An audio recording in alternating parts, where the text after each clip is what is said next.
하나님 말씀 보겠습니다. 마태복음 5장입니다. 마태복음 5장 1절에서 3절까지입니다. 마태복음 5장 1절에서 3절까지입니다.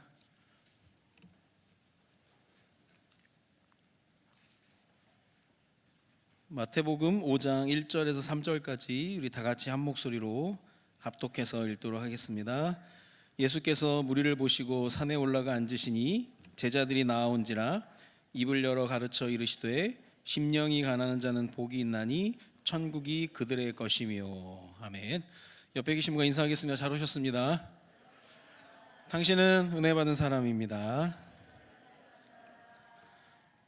날씨도 많이 더워졌고 건강 유의하시고요. 우리가 또 계속 달려가야 될 길이 멀기 때문에 우리가 또 건강도 응답을 받아야 되겠습니다.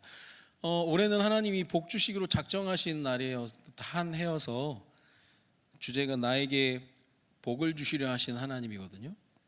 지난주도 말씀드렸던 것처럼 오늘 다음 주면 상반기가 마무리되기 때문에 성경에 보면 받은 복을 세어보아라 라는 구절이 있거든요. 찬송가에도 있고 어떤 복을 받았는지 상반기를 조금 또 결산도 해보고 해야 될 텐데요. 처음부터 하나님은 창세기 1장 28절에 하나님이 그들에게 복을 주시며 그들에게 이르시되 그랬습니다. 복을 처음부터 주셨고요. 창세기 3장 이후에 타락된 후에 복이 사라졌냐? 사라지지 않았습니다. 창세기 5장 2절에 보니까 남자와 여자를 창조하셨고 그들이 창조되던 날에 하나님이 그들에게 복을 주시고 그랬거든요. 복은 하나님 자녀에게 계속 따라다니는 하나님의 그 함께하심의 비밀입니다. 그리고 9장 1절에도 보니까 하나님이 노아와 그 아들들에게 복을 주시며 그들에게 이르시되 그랬거든요. 복은 항상 어떤 상황 속에서도 주시는 그런 것을 우리가 말씀을 통해서 볼 수 있게 되는데, 그래서 구약에는 복이고 신약에는 은혜, 그리고 지난번에 말씀드렸던 것처럼 지금 하나님의 복은 공급입니다. 하나님의 공급하심. 그래서요, 우상 숭배하는 사람들, 믿는 사람도 우상 숭배한다고 하는데 우상 숭배하는 사람들의 심리를 보면 하나님으로부터 공급을 받지 못하니까 자기 나름대로 공급받을 때를 찾아간 게 우상입니다. 잘못 찾아갔죠. 하나님 제일 싫어하는 걸 또 찾아가는 건데요. 그 사람한테 우상 숭배하지 말라 암만 얘기해도 그 사람들은 살 길 찾은 거예요. 우상 숭배하는 게. 그렇다면 그런 사람들에게는 하나님과의 관계를 회복시켜 주면서 하나님으로부터 받아야 하나님이 주신 것이 크고 진짜이기 때문에 우상한테 가라고 해도 안 갑니다. 근데 우리가 그거를 제대로 모르면 자꾸 우상에 가서 빌고 하는 거죠. 성경에는 이런 복받은 사람들에 대해서 여러 증인들을 세워서 얘기하는데요. 우리 오늘 마태복음 5장 1절 3절을 통해서 심령이 가난한 자의 복입니다. 팔복을 말씀하셨는데 오늘 본문을 통해서 보고자 하는 두 가지 복이 있는데 그게 뭐냐면 내가 원하는 복, 그걸 기복이라고 합니다. 그래서 기복신앙 그러잖아요. 내가 원하는 복, 나 중심이 된 거. 그리고 하나님이 주시는 복을 이제 팔복, 예수님이 산상수훈에서 말씀하신 팔복, 8가지 복을 말씀하시는데 저는 시리즈를 좋아하기 때문에 오늘부터 팔복을 이제 시리즈로 이제 할 생각인데요. 기복신앙, 좋다 나쁘다 그거는 우리가 각자 조금 봐야 될 건데요. 기복이라고 하는 것은 내가 원하는 복이에요. 그러니까 한마디로 얘기하면 나를 강하게 해달라, 나에게 힘을 달라. 꼭 틀렸다고는 할 수 없는데 나에게 힘 주셔서 내가 일을 처리하겠다라고 하는 게 기복입니다. 근데 팔복은 뭐냐면 하나님의 은혜를 기반으로 한 복이기 때문에요. 은혜에 대한 설명을 제가 말씀드렸잖아요. 자격 없는 자에게 위로부터 값없이 주시는 거. 자격이 있어서 받는 건 대가지 은혜가 아니에요. 기독교는 철저히 은혜의 종교입니다. 그렇다면 기복에서 팔복으로 가장 넘어갔던 대표적인 인물 중에 한 사람이 바울입니다. 바울. 우리 전도자 바울도요. 고린도전서 12장 8절에 보니까 육체의 가시, 아무도 몰라요. 뭐 쓰리질 그러는데 간질, 안질, 치질 중에 하나다 이제 그렇게 얘기를 하는데 정확하게 모르는데 이게 너무 심하니까 바울이 기도했거든요. 고린도전서 12장 8절을 보니까 이것이 내게서 떠나가게 하기 위하여 내가 3번 주께 간구하였더니 이게 기복입니다. 하나님 이것 좀 정리해 주세요. 나 이것 때문에 불편한 게 너무 많아요. 어떤 건 몰라요. 뭐 쓰러지든지 어쨌든 뭐 너무 불편하고. 근데 뭐 안질이라고 하는 뭐 주석가도 있는데요.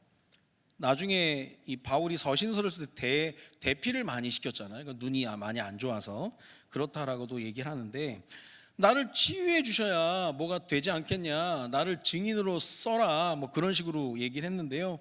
하나님의 답변은 그게 아니었습니다. 고린도전서 12장 9절 10절에 보니까 이게 팔복이에요.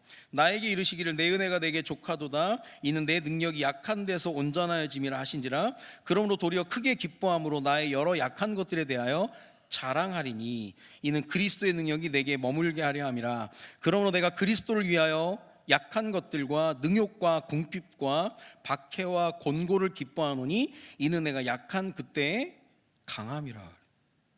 처음엔 하나님 이것 때문에 나 못 살겠어, 이것 좀 없애주세요 라고 했는데 하나님이 아니래요. 그거 있어도 네가 사명을 감당하는 데는 아무 지장이 없다는 거예요. 너 그거 네가 뭐 폼이 안 나니까 그러는 거지, 이제 그런 식으로 얘기를 하시고 요즘 말로 바꾸면. 그래서 바울이요 이거에 대한 패러다임이 바뀌게 됩니다. 기복에서 팔복으로. 여러분 기도 제목을 한번 점검해 볼 필요가 있을 것 같아요. 기복이라고 하는 것은 내 중심, 나 중심입니다. 그러나 하나님이 주시는 팔복은 하나님이 주시는 거죠. 은혜로 주시면 모든 상황 속에서 승리하게 되는 겁니다. 그렇지 않으면 계속 바라는 것만 있어가지고, 사실 부유하다 가난하다 그런 것이 가지고 있느냐 가지고 없느냐의 기준일 수도 있는데요, 아무리 가지고 있어도 자꾸 가지고 싶은 것만 생각을 하면 욕심으로 똘똘 뭉친 사람은 제일 가난한 사람이에요. 지금 주어진 거 감사하고 이게 한없이 주신 하나님 은혜로 생각하면 능히 이길 수 있는데, 그게 아니면 자꾸 이제 내가 없는 것만 바라보게 되면 하나님은 나에게 아무것도 안 주시는 분으로 착각하게 되는 겁니다. 자, 그래서 오늘 예수님이 산에서 보석 같은 말씀을 주셨다고 해가지고 산상보훈이라고 하는 팔복에 대한 첫 번째 메시지인데요. 그래서 오늘 우리가 하나님의 축복을 받는 팔복을 받아야 되는데, 그 첫 번째 하나님이 주신 말씀이 뭐냐면요, 심령이 가난한 자입니다. 심령이 가난한 자. 심령이 가난한 자. 가난이라는 단어가 원어에 보면 단어가 2개가 있습니다. 페네스라는 단어가 있고요, 그 다음에 푸토코스라는 단어가 있는데 이건 조금 알아둘 필요가 있어요. 그 페네스라고 하는 단어는 자급자족이 가능한 상대적 가난을 얘기하는 겁니다. 상대적 가난. 그러니까 나도 차가 있지만 저 사람은 더 좋은 차를 타는 것 때문에 내가 느끼는 가난. 나도 밥은 먹고 사는데 저 사람은 반찬도 좋은 거 먹고 비싼 거 먹어요. 그러니까 그거에 대한 가난, 그게 이제 페네스입니다. 페네스. 어디 삼겹살집에요 이런 문구가 써 있대요. 소고기 사주는 사람을 주의하세요. 대가 없는 소고기는 없습니다. 순수한 마음은 돼지고기까지예요. 여러분, 여러분에게 소고기 사주는 사람은 청탁하러 온 거예요. 그러니까 아무거나 드시면 안 돼요. 소고기를 사주는 이유는 그만한 원하는 게 있으니까 이제 그렇게 하는 거거든요. 그러니까 저 사람은 소고기 먹는데 나는 돼지고기밖에 못 먹는 것 때문에 느끼는 가난. 심령이 가난이라고 할 때는 이 단어는 아닙니다. 요즘 요 상대성, 이런 상대적 박탈감. 요즘 젊은이들이요 상대적 박탈감 때문에 못 살겠다라고 하는 건요, 진짜 그럴 수도 있지만 그거는 영적으로나 정신적으로나 건강하지 않은 겁니다. 계속 남 탓만 하고 있는 거거든요. 요즘 넷플릭스 드라마 중에 참교육이라는 드라마가 나오면서 거기 우진 엄마가 나오잖아요. 원래는 간호사 정도 하는 굉장히 선한 배역을 했던 사람인데 이번에 막 전 세계적으로 떠가지고요, 우리 아이 받아쓰기 틀리면 빗금 긋지 마세요 해가지고, 그럼 뭐 별표 치나? 어떻게 하라는 거야? 그럼 노란색으로 쳐야 됩니까? 요즘에 아이들 자존감 떨어진다고요? 뭐 못하는 금지 사항이 얼마나 많은지. 아니, 운동회 때 청백전 할 때 무승부 딱 되게 만들라는 거잖아요. 그런 무슨 개떡 같은 민원이 있냐고요. 앞에 나와서 발표시키지 말래요. 자존감 떨어지니까. 아니, 애들을 어떻게 키우려고. 지금 초등학교, 저도 국민학교 출신인데 우리 국민학교 때는요, 뭐 자존감이고 박탈감이고 뭐 그냥 다 거지 같은데 다. 여러분 기억하실 거예요. 국민학교나 중학교 때까지 그랬어요. 연초에 되면 손들라 그래요. 집, 자가, 월세, 사글세 해가지고. 그때 자존감이 어디서 거진데 그냥. 자가용 있는 집 손들래. 자가용이 어딨어. 냉장고 있는 집, 세탁기 있는 집. 우리 지금 애들은 모를 거예요. 근데 그때는 그게 일반이었어. 일반 가정 환경 파악할 때 그걸 뭐 몰래 감춰서 아니라 대놓고 한다니까요. 우리 친구 중에 조금 못 사는 친구야, 선생님이요 잡지책 주면서 화장실에 쓰라고 주니까 또 좋다고 가져가더라고요. 그 화장실에도 휴지를 안 쓰고 그런 진짜 종이를 썼다는 그런 건데, 그때는 뭐 아무것도 없이 그냥 막 살았어도 문제가 안 됐는데, 요즘에는 뭔 세상이 그렇게 좋아졌는지. 여기서 심령이 가난한 자를 얘기할 때는 페메스가 아닙니다. 상대적 가난이 아니에요. 여기서 얘기하는 푸토코스라는 단어는 완전히 파산, 절대적 파산입니다. 스스로 살 능력이 없어서 구걸하는 삶을 얘기하는 거예요. 어느 사람이 하나님의 축복을 받을 수 있냐? 심령이 가난한 자, 상대적 가난이 아니라 절대적 가난 속에 있는, 쉽게 말하면 영적 파산입니다.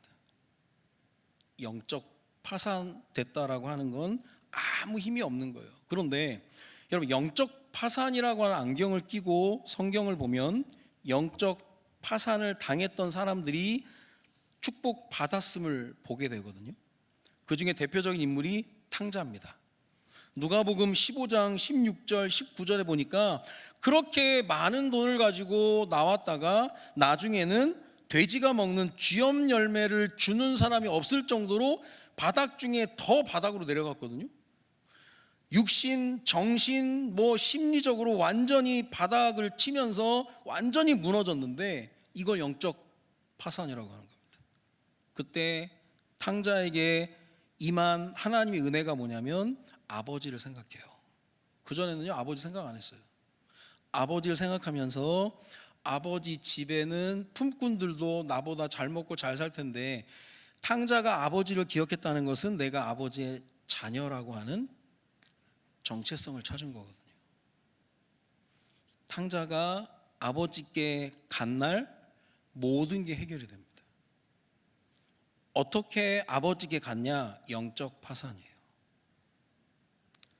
우리가 오래 신앙생활 하다 보면 영적 파산을 불편해할 때가 있습니다.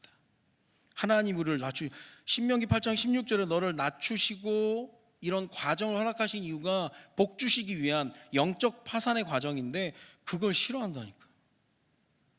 그건 그냥 스킵하고 싶고 패스하고 싶은 거예요. 집안에 있는 형, 아버지와 함께 있음에도 영적 파산의 경험을 갖지 못하니까 아버지와 함께 하는 걸 못 누리는 겁니다. 심령이 가난한 자가 천국이 저희 것이며라고 하는 것은 하나님의 나라, 하나님의 임재를 소유할 수 있는 건데 그게 안 되는 거예요. 도리어 나와서 타락해서 바닥을 친 탕자에게는 영적 파산의 과정을 통해서 축복을 받은 거죠. 또 영적 파산을 통해 축복받은 인물 중에 하나가 베드로입니다. 베드로. 누가복음 5장 4절 6절에 보니까요, 밤새도록 고기를 잡으려고 그물을 쳐놨는데 빵만이 잡은 거예요. 아무것도 못 잡은 거예요. 그러니까 그물을 씻고 있는데 예수님이 오셨어요. 베드로에게 얘기합니다. 깊은 곳에 가서 그물을 내려라. 여러분, 엄밀히 따지면 예수님 목 쓰고 베드로는 어부거든요. 근데 목수가 와서 어부한테 참견질을 하는 거라. 그리고 얕은 곳에 물고기가 있고 밤에 있거든요. 근데 아침에 깊은 곳에 그물을 내리라고 하는 것은 인간의 기본적인 생각 뛰어넘어야 되는 거예요. 그때 베드로가 얘기하는 거예요. 우리들이 밤이 새도록 수고하였으되 잡은 것이 없지만은 말씀에 의지하여 내가 그물을 내리리다 하고 그렇게 하니 고기를 잡은 것이 심이 많아 그물이 찢어지는지라. 영적 파산, 베드로가 어떻게 가냐? 이 과정을 지난 후에 누가복음 5장 8절에 보니까요, 시몬 베드로가 이를 보고 예수의 무릎 아래 엎드려 이르되 주여 나를 떠나소서 나는 죄인이로소이다. 예수님, 저는 정말 죄인이고 그렇기 때문에 나를 떠나서 이 영적 파산의 상태거든요. 그 이후에 하나님이 베드로를 들어 쓰시기 시작하는 겁니다. 이 과정이 누구에게나 있어야 되는 거예요. 심령이 가난한 자. 또 몇 주 전에도 봤던 놋뱀을 바라본 자들. 민수기 21장 8절에 보면 여호와께서 모세에게 이르시되 불뱀을 만들어 장대 위에 매달아라. 물린 자마다 그것을 보면 살리라. 원망하다가 불뱀에 물렸는데요, 놋뱀을 바라보면 산다라는 말씀을 듣고 놋뱀을 바라본 자는 살았다라고 하는 짧은 구절 속에 뱀이 아닌데 놋으로 만든 뱀이 장대에 달린 것처럼 죄인이 아닌데 죄인의 형상인 예수님이 십자가에 달리신 데칼코마니 같은 그림자와 실체에 대한 놋뱀 사건을 얘기하면서 불뱀에 물린 자들을 어떻게 표현하냐면 영적으로 파산된 자들이라는 거예요. 대책이 없는. 여러분, 이 상황 속에서도 피 뽑고 지어라고 했던 인간들이 있다니까요. 영적으로 파산 안 되면 아직도 내 힘이 살아있는 거예요. 그가 안 보는 거예요. 놋뱀 바라보면 산다, 놋뱀 바라본 자 다 산다라고 앞만 얘기해도요, 영적으로 파산한 경험이 없는 사람은 안 보는 거예요. 그냥 여전히 그냥 그렇게 살아가는 경우들이 있는 겁니다. 대표적으로 사울과 다윗을 비교할 때요, 이 부분은 여러 가지 우리가 많은 각도에서 많이 봤는데, 본질과 변질과 변화라는 관점에서 보면요, 본질이라고 하는 것은 하나님이 정해놓은 원칙이 있고 절차가 있는 거잖아요. 하나님이 사울에 대해서 굉장히 화를 내셨던 경우가 뭐냐면, 사울이 자기 맘대로 사무엘이 늦게 온다고 해서 제사를 지내버립니다. 이거요, 하나님이 정말 싫어하시는 거예요. 물론 사무엘도 늦게 가면 안 되죠. 여러분이 사역자라면 시간 관리, 경제 관리는 기본적인 겁니다. 그러니까 사무엘이 2회 동안을 늦게 왔다니까요. 너무 늦게 왔어요. 문제는 뭐냐면 사무엘상 13장 8절 9절에 보니까 사울은 사무엘이 정한 기한대로 2회 동안을 기다렸으나 사무엘이 길갈로 오지 아니하매 백성이 사울에게서 흩어지는지라. 백성들이 흩어지니까 사울이 이르되 번제와 화목제물을 이리로 가져오라 하여 번제를 드렸더니, 사울에게는 합리적인 이유예요. 아니, 백성들이 흩어지는데 하나님 제사를 제대로 드려야 될 거, 그래서 제가 드렸어요. 이때 나오는 게 순종이 제사보다 낫다라고 얘기해요. 사울은요, 보면은 좀 단순해 보이고 조금 순종 잘하는 것 같은데요, 결정적인 순간에 순종 안 합니다. 자기의 꾀가 있고 자기의 생각이 있고 자기의 계획이 있는 거예요. 결국 이 일로 인해서 사무엘상 13장 14절을 보니까 지금은 왕의 나라가 길지 못할 것이라. 여기까지. 하나님의 말씀에 순종하지 않는 사람은요, 그 다음이 없습니다. 미안하지만 그 다음이 없어요. 그러나 순종하는 사람에게는 뭐가 따라오냐면 그 다음이 있어요. 모르는데 순종해 본 사람만 아는 겁니다. 순종할 때 그 다음이 열려요. 여러분, 그 다음을 못 보셨죠? 왜냐하면 순종 안 하면 그 다음 못 보는 거예요. 근데 순종하면 그 다음이 보이면서 이게 선순환이 되는 거예요. 여러분뿐만 아니라 여러분 자녀들도 사실 우리보다 우리 자녀들이 더 축복받기를 원하잖아요. 그러면 정말 가르쳐야 돼요. 순종하는 거, 그리고 하나님 자녀에 대한 정체성, 뭔가 확실한, 흔들리지 않을 그걸 아이들이 교회에서, 학교에서, 교회에서 무장하고 학교에서 확인해 봐야 되는. 안 그러면 어릴 때부터 아이들이 복음을 듣고 신앙생활을 한 것 같은데 중요한 타이밍에 업그레이드 될 수 있는 상황을 놓치게 되고요, 순종해야 될 타이밍에 불순종하다가 무너져 버리는 경우가 많습니다. 저는 어릴 때 목회자 자녀니까 믿음이 되게 좋은 것처럼 보였지만 제 내면의 생각과 그런 확신들은 많이 부족했습니다. 참 저는 당당하게 살지를 못했거든요. 그때도 이제 가난하고 특별히 잘하는 그런 게 없다 보니까요. 근데 우리 삼형제 보면 뭐가 이게 당당한지 이유가요, 딴 게 없어. 그냥 어릴 때부터 얘들이 그냥 말씀 속에서 양육되면서 확신 하나는 제대로 들어갔거든요. 근데 이한나 전사님이 우리 그루 성경 시험 잘 못 본다고 목사님 관심 좀 가져달라고 그러는 거예요. 저는 암송대회 1등하고 하니까 어느 날 보니까 55점을 맞았다는 거예요, 성경고사를. 옛날 저였으면 뒤지게 맞고 쫓겨나거든요. 성경고사를 55점 맞아? 그래서 잘했죠 그러면서 나한테 보여주는데 간만에 혈기가 오더라고요. 55점을 맞고 잘 봤다고 지금 나한테. 잘 본 거예요 그러는 거예요, 당당하게. 야, 이 55점이 뭘 잘 본 거야? 지난번에 15점이었어요 그러는 거예요.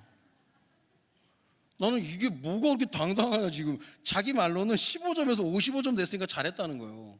40점에서 올랐으니까. 근데요, 그 당당함 앞에 내가 얘기를 못 하겠는 거예요. 다음에는 좀 더 잘해야 되지 않겠냐, 그런 얘기는. 이 당당함이 도대체 어디서 오는 거예요 도대체? 우리가 우리 말고 우리 자녀들 신경 써야 됩니다. 우리 힘으로 되지 않지만 진짜 아이들이 오늘 나오는 말씀 속에 있는 것처럼 영적 파산, 내 힘으로 안 되는구나, 그걸 봐야 되는 거예요. 사울은요 그걸 못 배운 거예요. 끝까지 자기 힘으로 된다라고 생각을 해요. 끝까지 내가, 사울은 천천, 다윗은 만만 그랬는데 그거 아니라는 걸 보여주겠다고 죽을 때까지 다윗 쫓아다니거든요. 평생을 망쳐버려. 왕이면 뭐합니까? 그게 안 되는데. 다윗 보세요. 다윗 똑같이 넘어집니다. 본질에서 변질이 돼요. 그런데 변질된 이후에 시편 51편, 지난번에 봤던 말씀처럼 무릇 나는 내 죄과를 아오니, 자기가 죄인이라는 걸 분명히 아는 거예요. 분명히 아는데 이 죄를 인정하다가 시편 51편 5절에 보니까요, 내가 죄악 중에서 출생하였으며 그럽니다. 이거는 밧세바와의 범죄를 얘기하는 게 아니라 원죄를 얘기하는 거예요. 내가 죄악 중에서 출생했기 때문에 나는 근본적으로 하나님의 능력과 함께하지 않으면 나는 범죄할 수밖에 없는 연약한 존재구나. 자기를 정확하게 아는 거예요. 죄악 중에서 출생했다는 거. 죄인으로 태어났다는 거예요 내가. 근데 하나님의 은혜 없이는 여전히 죄인으로 살아갈 수밖에 없는데, 하나님이 내게 은혜를 베푸셔야만 내가 이 죄의 구덩이에 빠져 있지 않습니다라고 얘기하는 영적 파산의 과정이 있었던 겁니다. 그게 이제 시편 51편 7절을 보니까 우슬초로 나를 정결하게 하소서, 내가 정하리이다. 나의 죄를 씻어주소서, 내가 눈보다 희리다. 우슬초로 나를 정결하게 하소서라는 말이 왜 의미가 있냐면요, 6월절 어린 양이 피를 바를 때 우슬초 묶음을 가져다가 그릇에 담겨진 피를 적셔가지고 문설주에 발랐어요. 이걸 기억하고 우슬초로 나를 정결케 하기를 하나님께 기도했다는 것은 이 방법밖에 없다는 거예요. 요게 신약으로 넘어와서 십자가가 되는 겁니다. 죄의 문제, 죽음의 문제, 심판의 문제가 내 노력과 열심과 열정으로 안 된다는 걸 알고 엎드려 버리는 거예요. 그러니까 다윗이 깨달은, 그래서 이 부분을 쭉 다윗이 묵상하면서 나온 게 뭐냐면 시편 51편 17절입니다. 하나님께서 구하시는 재산 상한 심령이라. 하나님이여 상하고 통회하는 마음을 주께서 멸시하지 아니하시리이다. 상한 심령, 브로큰 하트 그러거든요. 파산된 마음. 이게 이렇게 하면 복받는다 그게 아니고요. 이런 상태라야 하나님이 주시는 복을 누릴 수 있는 바탕이 된다는 거예요. 신앙생활이라고 하는 게 막 우리가 승리, 뭐 하나님의 정복 막 그렇게 화려하게 막 하는데요. 실제 현실에 가보면 처절한 겁니다. 처절함의 연속이에요. 내가 하나님의 은혜를 힘입지 않으면 무너지는 게 한순간입니다. 이스라엘 백성들 원망하고 불평하고 이게 쉽게 안 끊어지거든요. 자, 민수기 21장에 오니까 이들이 별로 불평을 안 해요. 미안한 얘기지만 원망, 불평한 1세대가 다 죽어버린 거예요. 변한 게 아니라 2세대가 쓴 거예요 지금. 그러다 보니까 빨리 깨닫고 빨리 하나님께 엎드려요. 어떻게 보면 1세대가 40년 훈련을 받았다면 2세대는 한 6개월, 1년 정도 훈련받고 가나안으로 들어가거든요. 그래도 여러 가지 막 불협화음이 막 일어나고 막 그러는 거예요. 나에게 복을 주시려 하신 하나님을 기억하면서요, 내가 어떻게 하나님이 주시는 축복을 누릴 것인가 라고 생각할 때 결론적으로 오늘 말씀드리는 게 심령이 가난한 자의 복입니다. 나는 아무것도 아닙니다. 아직도 나를 의지하고 내가 의지가 있는 사람이야, 나는 뭐 열정적인 사람이야 라고 생각한다면 그게 깨져야 되는 겁니다. 나는 아무것도 아닙니다. 나는 하나님의 은혜가 필요합니다. 그 고백이 돼야 되는 거죠. 군대 가면 별 상관들도 좀 또라이 같은 상관들도 있거든요. 뭐 쓸데없이 막 선착순 하고 그래요. 선착순 해가지고 그 소대장 앞에 1, 2, 3등, 3등 딱 끊어버리고 1, 2, 3등은 쉬라고 하고 나머지도 엎드려 뻗쳐하고 막 그러거든요. 어느 날은요, 선착순 3명 딱 해놓고요, 뒤에서 끊어. 앞에 죽도록 뛰어왔을 때 뭐 내가 1등하고 2등 했을 때 그때는 아니었는데 어느 날은 거꾸로 한다니까요. 그 꼴찌 1, 2, 3등이 그날은 쉬는 거예요 또. 그걸 보고 개꿀이라고 합니다. 개이득이라고 하는 거죠. 그게 은혜거든요. 하나님이 나에게 은혜 주시려고 하면 기준 자체도 바꿔버린다니까요. 이걸 알기 때문에 나는 하나님의 은혜를 사모합니다. 그렇게 가는 겁니다. 이게 얼마나 내 삶 가운데 지속되느냐에 따라서 하나님의 복이 쌓여지게 되는 거예요. 그러니까 심령이 가난한 자의 고백은 딱 하나입니다. 나는 하나님 붙잡아 주시면 안 되기 때문에 나를 붙들어 달라고 기도하는 거죠. 나를 붙들어 달라고 기도할 때 그 기준은 뭐냐면 하나님 말씀을 통해서 내가 붙들림 받기를 원합니다. 한 주간이 시작이 되고요, 오늘은 이번 주의 첫날입니다. 내가 말씀을 무장해 놓고 이제는 현장에서 하나님 그 말씀을 통해서 나를 붙들고 계심을 확인하고 어떠한 상황 속에서도 흔들리지 않는 그런 은혜를 받는 것이 건강한 신앙생활이에요. 그래서 요즘에 보니까 강아지들을 많이 키우니까 펫 순종 훈련 페스티벌이 있더만. 참 별걸 다 하는데요, 순종 경진대회가 있어요. 기본 복종, 주인의 명령에 의해서 얼마나 잘 움직이느냐, 앉아 엎드려 기다려 이리 와 먹지 마 그런 거요. 그 다음에 각측 보행이라고 해가지고 보호자의 왼쪽 다리에 바짝 붙어서 속도를 맞춰 걷는 게 훈련이고 능력입니다. 안 그러면요, 요게 앞으로 가가지고 주인 엉덩이 보이면서 따라오라고 하거든요. 그거는 교만한 개라. 그러니까 요게 훈련이 안 된 개고, 훈련이 된 개는 주인을 딱 의식하면서 같이 걸어가는 거라는 거예요. 여러분, 요즘 개들을 얘기했잖아요. 개들을 사람 취급하니까 개들이 거울 보고 놀랜대잖아요. 내가 개라니 해가지고.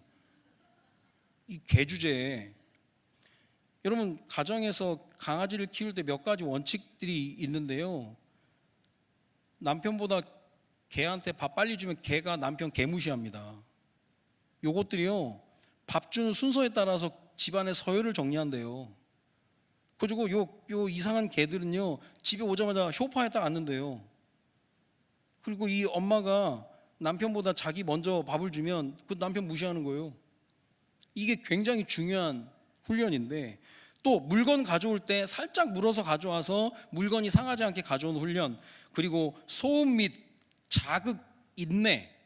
아무리 소음이 많고 여러 가지 많은 자극들이 있어도 보호자의 명령에만 따르는 개인지 아닌지를 테스트한다는 거예요. 야, 그걸 통과하는 개들이 있더만. 우리랑 똑같아요. 주님 말씀하시면 내가 나아가리다 하는 것처럼 이 주인이 얘기하는 음성만 듣고 딱 움직여요. 근데 이 페스티벌에, 이 프로그램의 꽃이 뭐냐면 기다려 대회입니다. 기다려 대회. 줄 딱 세워놓고요, 개들 딱 세워놓은 다음에 기다려. 아무것도 하지 마. 넘어오면 안 돼. 요 모든 스태프들이요, 얘네 선 넘어오게 하려고 막 쌩 난리를 쳐도요, 몇몇 애들은 넘어가요. 먹이 주고 뭐 간식 주고 하면 넘어가 버리는데, 그렇지 않은 개들은 안 넘어오는 거예요.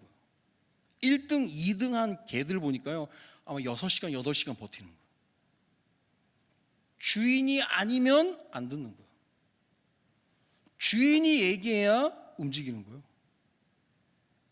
그 제가 보면서, 야, 개들도 저러는데, 개들도 주인의 음성을 듣는데, 하나님의 자녀가 하나님의 음성을 듣지 않고 자기 뜻대로 행하는 어리석음을 나타내는 게 얼마나 많습니까? 개들도요, 똥개, 명견, 똥은 개라고 하고 명은 견이라고 하잖아요. 똥개는 막 살아요. 명견은 주인의 뜻에 따라 살아가는 겁니다. 여러분, 우리가 진짜 하나님이 복 주시겠다고 말씀하셨으면 기준이 있는 거예요. 나에게 복을 주셔야 하신 하나님인데 나를 낮아지게 하시려고 하는데, 낮아져야 복이 내게 오는데 그걸 싫어하는 거예요. 여러 가지 하나님 힘든 과정을 통해서 우리를 이끌어 가시려고 하는데 그게 싫은 거예요. 쉽게 말하면 영적 파산의 자료로 이끄시는 걸 싫어하면 그 다음은 없는 겁니다. 그래서 오늘 예수님이 심령이 가난한 자는 복이 있나니 천국이 저희 것이며라고 한 것은요, 나에게 영적 파산이 왔을 때, 그때라야 하나님의 임재가 내게 실제적으로 누려지게 된다는 겁니다. 제가 오늘 심령이 가난한 자 말씀을 준비하면서요, 이 심령이 가난한다, 영적인 파산이다, 그 과정이 참 쉽지 않을 텐데, 다음 주에는요, 애통하는 자예요. 또 요건 더 심한 거라. 그럼 하나님 우리를 정말 힘들게 하려고 하냐? 그게 아니라 복 주시기 위해서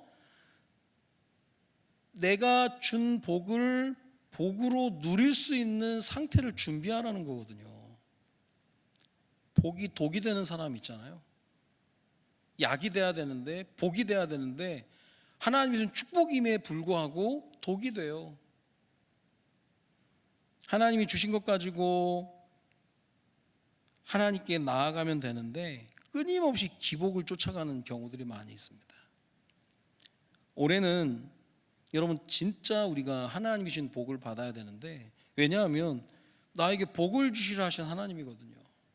이런저런 상황들이 있을 수 있고요, 좋은 소식보다는 나쁜 소식, 힘든 소식, 불편한 소식, 어려운 소식들이 들려줄 수도 있거든요. 그런 여러 상황들을 보면서 내 힘으로 할 수 있는 게 없구나라는 고백이 되어진다면 그걸 보고 영적 파산이라고 하는 겁니다. 그때 하나님의 나라, 하나님의 임재를 누릴 수 있게 된다는 거예요. 우리 교회 지금 가장 필요한 게 여러분 뭐라고 생각하십니까? 여러분 개인적으로도 생각을 하시겠죠. 어떻게 보면 우리 모두가 영적 파산이라고 하는 그런 과정 속에 들어가지 않으면 하나님의 축복이 안 되는 거거든요. 어떻게 보면 영적 파산이라고 고백할 때까지 하나님 우리를 기다리고 계신지도 몰라요. 심령이 가난한 자의 복, 팔복의 첫 번째인데요, 심령이 가난한 부토코스, 내 힘으로 아무것도 할 수 없는 무기력한 상태, 애통한 자의 복도 마찬가지예요. 우리가 언제 애통하느냐? 안 될 때예요. 내 마음대로 안 될 때. 근데 그때 하나님의 복이 임한다는 거예요. 그러면 세상과 완전 다른 얘기죠. 그래서 우리가 개에 대한 얘기를 했는데요, 개가 이렇게 할 수 있는 것은 주인과의 관계를 얘기하잖아요. 우리가 얘기했던 여러 가지 많은 영적 파산이나 심령이 가난한 그것도 하나님과의 관계 속에서 나오게 되는 겁니다. 이번 한 주간 우리가 하나님과 관계 속에서 하나님의 은혜 없이는 살 수 없는 연약한 존재임을 고백하면서 하나님의 주시는 은혜로 말미암아 새롭게 일어서는 축복이 있기를 바라고요. 우리뿐만 아니라 우리 다음 세대들도 동일하게 누릴 수 있도록 해야 되겠고, 이 응답을 받고 구역에서 함께 나누면서 구역 공동체가 새롭게 일어설 수 있도록 우리가 기도하면서 나아가야 되는 겁니다. 심령이 가난한 자의 복, 상대적 가난이 아닌 절대 가난, 영적 파산 그랬습니다. 조금 힘들고 어려울지라도 이번 한 주간 기도하시면서요, 요 상태로 가야 되는 거예요. 영적 파산의 상태가 힘들고 어려운 상황이 아니라 하나님의 축복을 누릴 수 있는 축복의 과정으로 보여지게 된다면 그 상황 속에서 이번 한 주간 하나님이 예배하신 모든 은혜와 응답을 받아 누리는 축복이 오늘부터 시작되기를 주님의 이름으로 축원드립니다. 기도합니다. 살아계신 하나님, 2026년 나에게 복을 주시려 하신 하나님의 약속을 붙잡고 벌써 6월 상반기가 마무리되는 시기입니다. 오늘 특별히 예수님의 팔복이라는, 심령이 가난한 자의 복이라는 제목으로 말씀하여 주셨는데, 영적 파산의 자리에 있던 자들이 받았던 축복들을 기억하면서 이번 한 주간 내 힘으로는 살 수 없음을 고백하면서 하나님의 은혜로 말미암아 새롭게 일어서며 하나님 허락하신 길을 걸어가는 우리 모두가 될 수 있도록 주님이 인도하여 주옵소서. 내가 먼저 이 길을 걸어가며 우리 사랑하는 자녀들에게 또한 이 약속을 전달하며 우리 개인과 가정과 가문이 이 응답과 축복 속에, 우리 316 교회가 이 축복 속에 거하는 응답이 새롭게 시작될 수 있도록 인도하여 주옵소서. 감사를 드리며 예수 그리스도의 이름으로 기도드립니다. 아멘.